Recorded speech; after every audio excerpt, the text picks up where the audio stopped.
Human-animal hybrids, or chimeras, are being grown in the USA in research farms. Biomedical news: human-animal chimeras.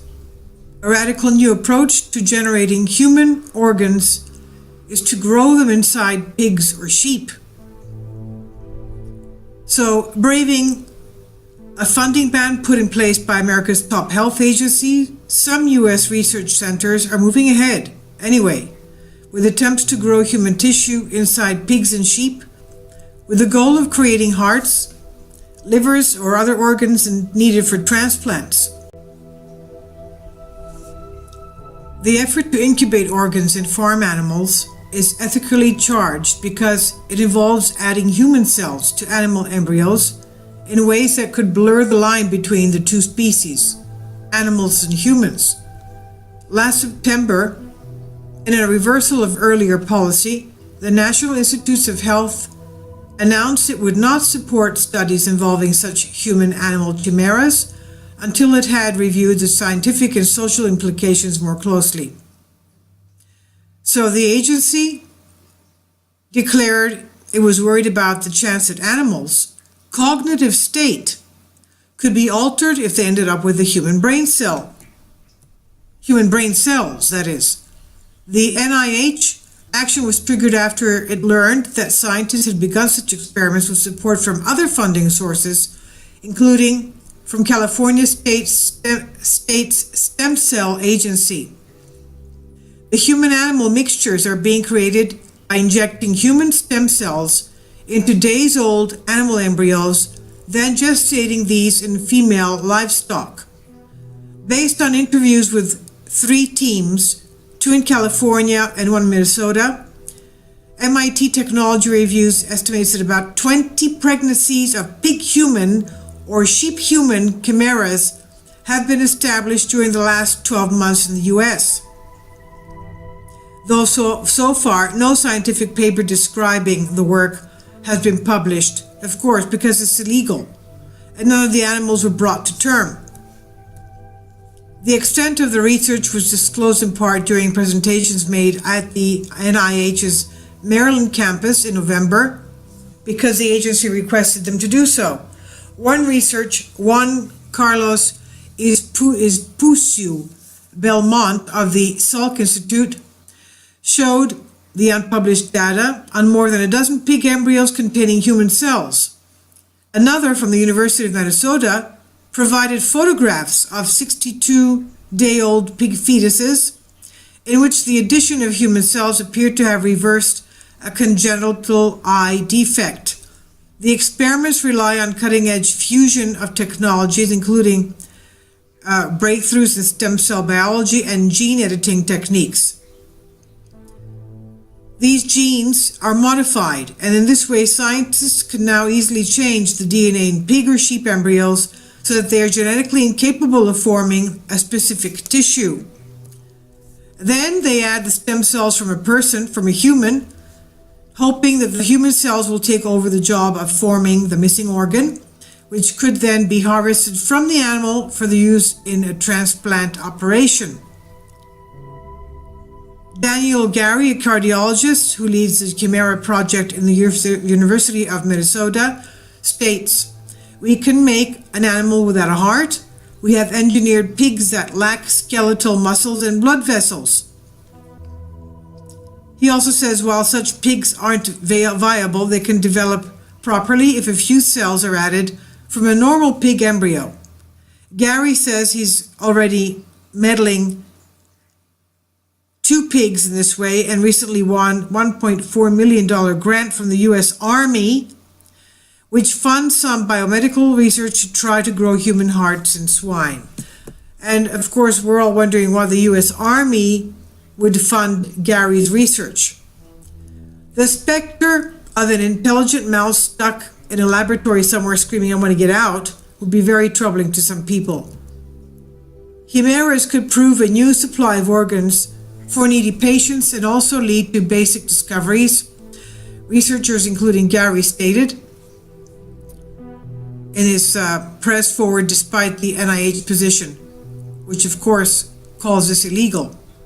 In November, he was one of the 11 authors who published a letter criticizing the agency for creating a threat to progress, quote unquote, and, quote, cast a shadow of negativity, end quote, on their work. The worry is that the animals might turn out a little bit too human for comfort. So they can end up with human reproductive cells, patches of people's hair, or just higher intelligence. We are not near the island of Dr. Moreau, but science moved fast, the NIH ethicist David Resnick said during the agency's November meeting. The specter of the intelligent mouse stuck in a laboratory somewhere screaming, "I want to get out," would be very troubling to people.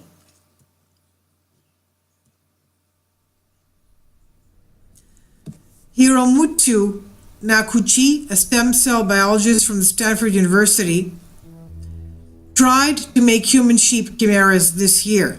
He says that so far, the contribution by human cells in the animals' bodies appears to be relatively small. If the extent of human cells is 0.5%, it's very unlikely to get thinking pigs or standing sheep, he says. But if it's large, like 40%, then we have to do something about it. Other kinds of human-animal chimeras are already widely used in scientific research, including humanized mice endowed with a human immune system. Such animals are created by adding bits of liver and thymus from the human fetus, collected after abortions, of course, to a mouse after it is born. What if the embryo that develops is mostly human? It's something that we don't expect, but no one has done this experiment, so we can't rule it out. Although Nakuchi was a star scientist, Japanese regulators were slow to approve his ideas for chimeras. A big man, as critics put it, by 2013, 3 years ago. Nakuchi decided to move to the US, where no federal law restricts the creation of chimeras. I'm going to say that again. He moved to the US because there's no federal law restricting the creation of chimeras in the United States. Stanford was able to recruit him with the help of a $6 million grant from the California Institute of Regenerative Medicine, a state agency set up a decade ago to bypass political interference from Washington, D.C. While the NIH funding banned Nakuchi's research, it has put other researchers under pressure to explain the purpose of their work. "I want to show you some chimeras," Nakuchi said, "when I visited his laboratory at Stanford last month," says this article. He opened the door to a small room containing incubators where the chimeric embryos are stored.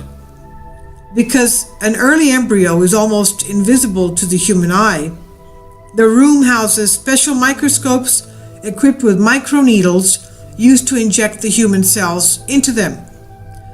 The type of human cells being added are called iPS cells, made from the skin or blood chemically reprogrammed into more versatile stem cells using a Nobel Prize-winning formula developed by one of Nakuchi's Japanese colleagues.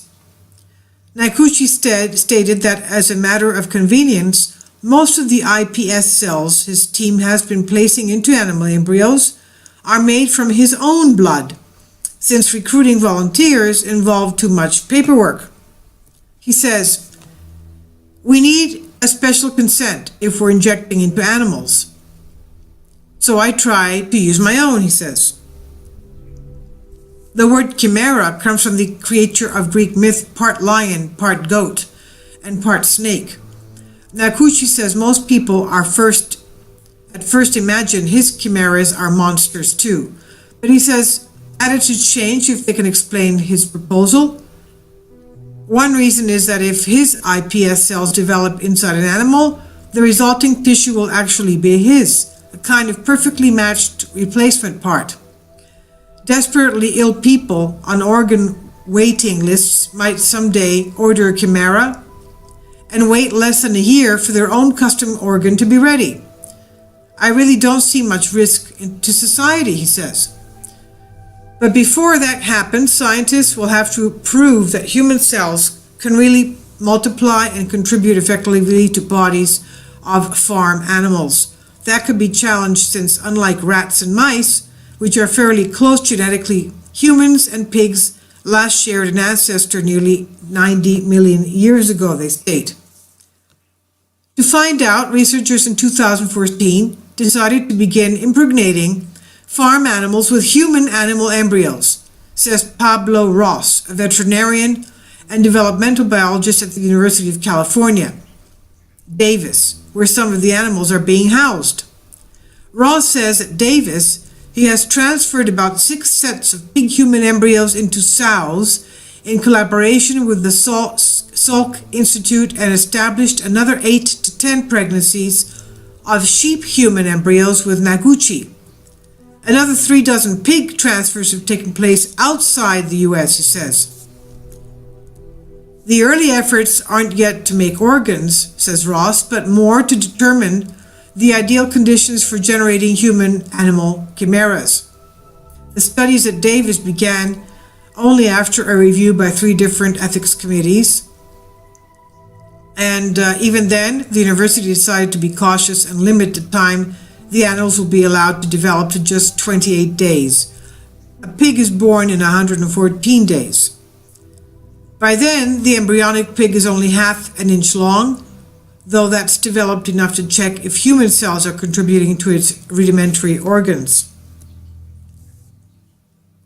We don't want to grow them to stages we don't need to, since that would be more controversial, says Ross. My view is that the contribution of human cells is going to be minimal, maybe 3%, maybe 5%. But what if they contributed to 100% of the brain? What if the embryo that develops is mostly human? It's something that we don't expect, but no one has done this experiment, so we can't rule it out. I'll leave a link below for you for this.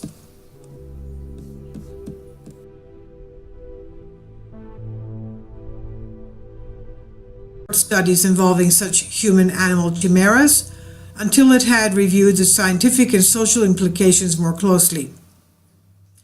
So the agency declared it was worried about the chance that animals' cognitive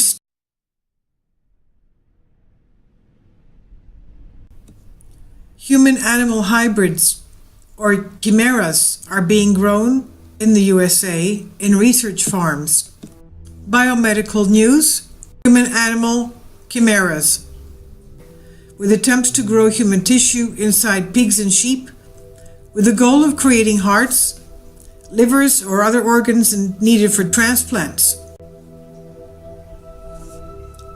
The effort to incubate organs in farm animals is ethically charged because it involves adding human cells to animal embryos in ways that could blur the line between the two species, animals and humans.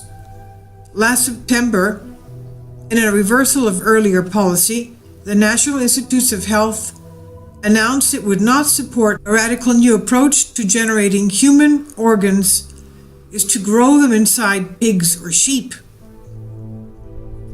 So, braving a funding ban put in place by America's top health agency, some U.S. research centers are moving ahead anyway.